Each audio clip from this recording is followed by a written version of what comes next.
Hey, good morning. This is Scott and Bryson, and we're here at Podcast at the Lab. Hey, I know it. No, that's the wrong one. Okay, that's better.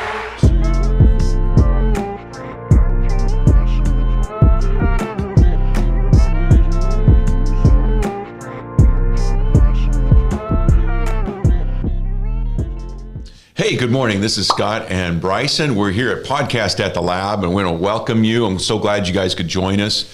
I hope you watched last week and checked out Justin and his powerful testimony about redemption. And so I was thinking about that with John chapter 4. You had mentioned just how powerful redemption is, that nobody is too far gone from God. There we go. Yeah. I can say it right. And so that's why we were looking at the woman at the well. I was thinking about a merry-go-round. Do you remember ever going on a merry-go-round? Yeah, the Disneyland one. The Disneyland. Do you still go? Well, obviously not now, but have you gone on the Disneyland one very often? No, not really. I mean, yeah, I had the Disney pass, but I only went a couple times, but I never went on the merry-go-round. It was like, we'd like walk by it, but there was always a ton of people around that area. Like all the little kids are over there, so I was like, right. Well, the merry-go-round, the whole idea is that we get kind of stuck in this rut and we keep going through the same old thing, doing the same things. And even though we don't really like what it is that we're doing, we just still get stuck in the same old routine. And so it becomes this rut in our lives. Kind of like, I feel like we're a little bit like that right now with COVID. It's like, we've got so limited. They're beginning to open up, but we're so limited on what we can do. And so you kind of it's like, well, this is what we do every single day. And so you get stuck in this rut. And so then your mind begins to get stuck in this rut. This is the way it's supposed to be. And so then when you try to break out into anything new, then you go, whoa, this feels uncomfortable. Mm-hmm. So anyway, so John 4, and I see that really with John chapter 4 and with this woman, it's like she really had gotten stuck into this routine and this rut of this is her life, and there really was no life in her life, but she's stuck there and she's going through the motions, and then Jesus steps in and man, just everything changes. So we're talking about redemption, huh? Said he shakes things up. He does tend to shake things up a little bit. Oh, all the time. Okay, so you had a class on the book of John, right? Yeah, I did. Okay, so when we look at John chapter 4, and you thrown out a couple of things, what really stands out to you, or what are some things that you significant to you? Mm-hmm. I've always thought this was kind of a cool passage because of all the different layers to the passage. And so, I mean, in the class I've learned, we really kind of went really deep into this passage, and it was really cool to learn some of the things. So I know quite a bit about the passage and kind of the backstory of it. And so the coolest thing for me, I mentioned the redemption, the redeeming factors of Jesus. And so we had this thing in our class, and it was called like the 3 strikes, which was, so she's a Samaritan woman, meaning that she's a foreigner, and she's not Jewish. So that's the first strike. So the Samaritans, they're like half Jew and half mixed with something else, and they weren't really respected by the Jews, and they weren't really seen as equal. And Jesus comes and approaches this Samaritan woman, and even somewhere he says it, where it says, there it is. He says, "You are a Jew, I'm a Samaritan. How can you ask me for a drink?" Just showing that Jews don't verse 9 don't really associate with Samaritans. So that's the first thing. The second thing is that she was a woman, which obviously in this time period, women weren't really respected as well as they are today. And so, and you said something about not being a reliable witness as well. They wouldn't even use women as a reliable witness. They wouldn't even consider them, like if they had a court case or a trial, they wouldn't consider women as a reliable witness. Exactly. So that's the second thing. And the third thing is that she was a sinner. She had 5 husbands and was living with a man. I mean, obviously we're all sinners, but this woman would be kind of cast out by society as whatever you'd want to call her. And so those 3 things, it'd be like you could not even, at this time period, you couldn't even imagine someone like this being used in ministry, but yet Jesus pretty much reveals himself to be the Messiah to this woman, which is kind of cool. You said something I had really not even noticed before. It's like, so they get into this, which I think is kind of funny. They get into this theological discussion. It's like, can you imagine? I'm going to get into theological discussion with Jesus himself, and I don't think she really realized really who he was at that point. And so she starts getting into this discussion, and but then you said this, I can't remember what verse it is here. He said, she said, well, who is this? She's asking the living water. She said, okay, yeah, man, I really want this living water. And he's the one. I can't remember what verse this is. We're unprepared. We're going down here. Oh, there it is. Verse 26. Yeah, she says, I, the one speaking to you, I am he. And then what you're talking about, what I'd said about the whole prophet thing. Well, first, when he said "I am," it's like, that's a statement that's like he really claims. It's like, okay, the one that you're looking for, that's me. That's me. Yeah.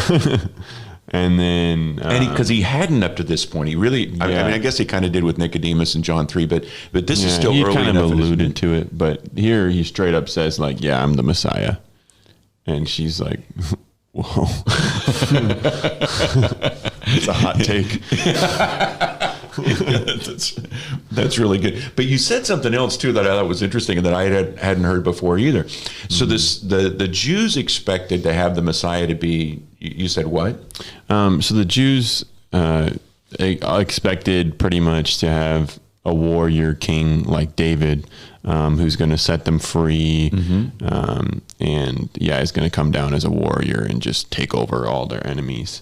But actually, the Samaritans believed in having the Messiah. They believed that the Messiah was going to be a prophet, which is interesting because in the passage, she says somewhere that he is some sort of prophet, which is interesting. I see that you're a prophet. Yeah. Yeah. She says that he's a prophet, meaning that he reveals himself to be a prophet to this Samaritan woman because in order to kind of prove that he's the Messiah, he had to reveal himself as something that she believed was going to be the Messiah, which was a prophet. So the Samaritans would have believed the Messiah, that he was the Messiah if he would have, if I'm making sense, if he would have been revealed himself as a prophet. So that's why he did what he did.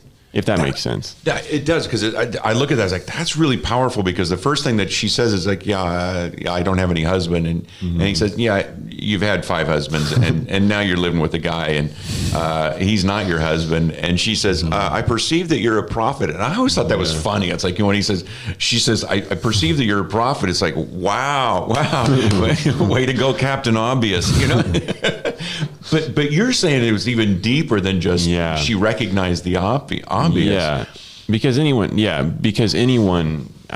could have claimed to be a prophet, but specifically to this woman, when you're expecting the Messiah, when she is expecting, the Samaritans at some point were expecting the Messiah, and so when he revealed himself as a prophet, they were like, oh, this actually could be the guy we were looking for, which is interesting. Wow. See, that's really good, because there are things that you read some of these. I read a lot of theology books, and you read some of these theology books where they say, "Well, Jesus never really claimed to be the Messiah." It's like, I don't know what Bible you're reading, but if you really understand the background of what's going on, it's like he really claimed to be Messiah all through the Scriptures. And what you pointed out to me, which I didn't recognize, is that he really, not only does he say, he shows himself prophetic, but then later on in verse 26, he says, I am. And of course, from the Old Testament Scriptures, it's where it says where I am, and then of course later on he uses that term too,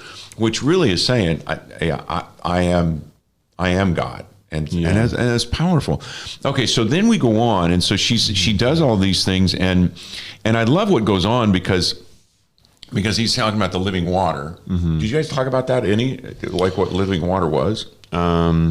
Yeah, I mean, a little bit. We did talk about living water. I don't remember everything in that class. I'm sure we did. With living water, I talk about it's like, the idea of living water is something that's moving.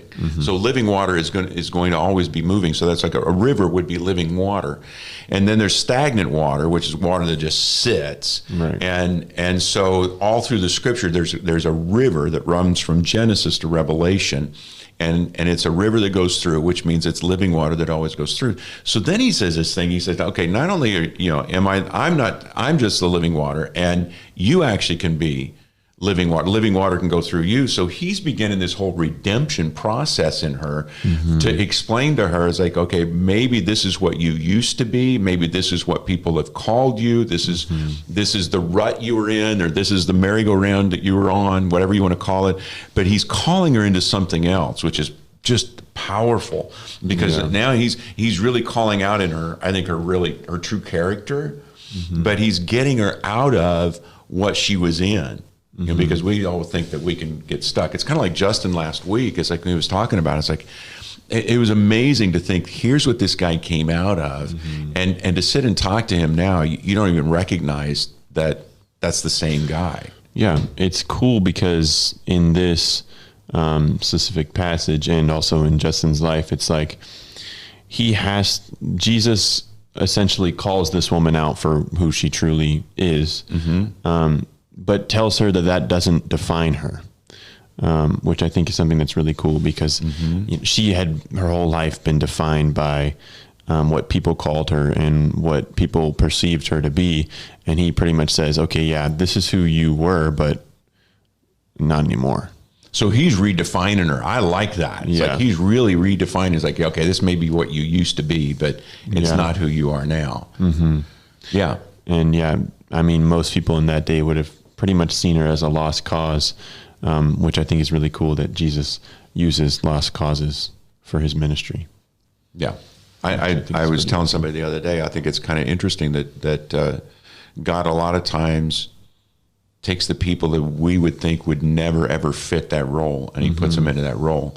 And I think about, like when we were talking about Justin last week, it's like Justin, who is a skinhead, is led to Christ by a black pastor, the very people that he would have hated, and he's in a program that's predominantly black, and now his closest friends are all different colors. And so it's just been a transformation that's taken place in his life. And I was telling somebody about the Apostle Paul. It's like the Apostle Paul is as Jewish as they come. It's like if I was going to send somebody to be a minister to the Gentiles, Paul would have been like last on the list, right? I mean, think about it. It's like, okay, let me see. Let me get somebody that would be so awkward, and I'm going to send them right there. Yeah, that is pretty cool how he does that. Yeah. What else is it? Was there anything else that really stood out to you that you wanted to bring up? Yeah, I think it's a really cool passage. I think we mostly went over pretty much everything, but I mean, I'm sure that there's deeper things that you can look into. I know that there's some symbolism with the living water that you can connect to the Old Testament, which is pretty cool. And then also, there's a lot of different layers. So I think it's really cool to kind of look at this passage and then understand the backstory and the context of all of it, because it's way more significant than, like, reading it. Upon reading it at first, you wouldn't kind of realize a lot of it, but it is really significant for sure. I like the part where where's I want to find it, where she says, "Come see a man that told me everything about me." Yeah. And so, there it is, verse 29. Come see a man. She runs back into town. Remember, she didn't even want to have anything to do with townspeople. So that's why she went to the well at the middle of the day, because nobody else went there. And so she runs back into town and she says, "Come see a man that told me everything I ever did. Could this be the Messiah?" And I just think, I don't know, can you picture yourself being in that town? It's like, she's probably screaming. Well, and you're looking, it's like, yeah, we all know. Yeah. Everybody knows who you are. But the transformation had been so powerful. The redemption had been so powerful. It's like, and what you say is like, God can use anybody. He used the very person that was the laughing stock of the city to bring revival to an entire city. Yeah. I think that's really fun. Well, my voice just cracked. I think that's really funny how they did that. And then, they all went to go find him too. So she must have made a huge scene. Yeah. Again, it's one of these stories where it's like when I get to heaven, it's like, I want to watch this. There's a lot of videos I want to watch when we get to heaven. It's like, and this is one of them. It's like, and so then they end up staying in town. They stayed with these people for 2 more days. So, which is powerful too, because here's Jesus who's Jewish, and he hangs out with the very people that Jews are supposed to hate. And he hung out with them just, I hate to say, I don't want to say partied, but he probably partied with them. I mean, some people have that bad connotation, but it's like, I'm sure he did. I'm sure they did life together. Yeah. And then cool. At the end of it, they say, well, they told the woman, it's like, well, we came out here because of you, but now we believe. So again, revival just hits. Yeah. In the most unlikely ways with the most unlikely people. She was the spark. Yeah, she was. Anything else you want to add? I think we're good. We're good. Okay, so just encourage you. It's like, God can use anybody. He's always in the redemption process. He's always in, I guess, transformation mode. And he can use anybody for anything. I encourage you with this, because sometimes people you look at, it's like, oh, I could never, ever do that. I mean, there's something in your heart you want to do, and you go, I could never, ever do that. This woman is a great example of somebody who, in her mind, probably thought, I could never do that. Yeah. And then she did it. So I encourage you today, stand strong. If you have not followed us yet, go ahead and follow us. Click on that subscribe button. We'd love to have you connect with us and stay with us. Our home groups are starting up again. So if you'd like to know more about that, go ahead and send us an email. The email will be on there too. And we'd love to see you. We'll see you next time.